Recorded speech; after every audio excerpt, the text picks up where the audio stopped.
sono veramente contento di essere qui a Cividale, al monastero, dove ci sono questi splendidi dipinti di Jacopo Pittor. È una cosa veramente straordinaria.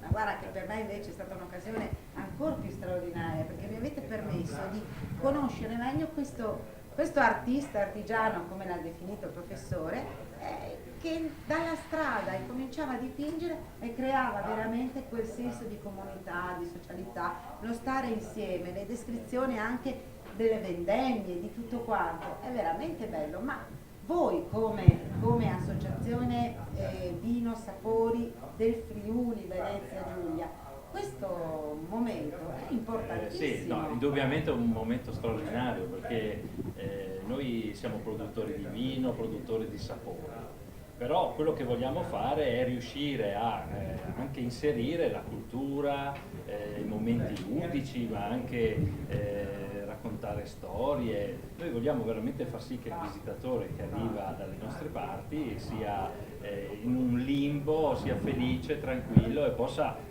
assaggiare i nostri vini, mangiare un buonissimo prosciutto, eccetera.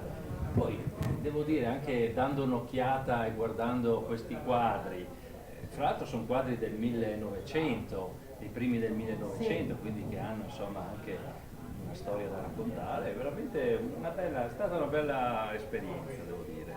Quindi vino, sapori, territorio e cultura. Beh, allora facciamo un brindisi, Un brindisi. perché assolutamente noi decolleremo con il nostro progetto e saremo ospitali con tutti quelli che vorranno venire da noi. A tutto il mondo, saluti. Ciao.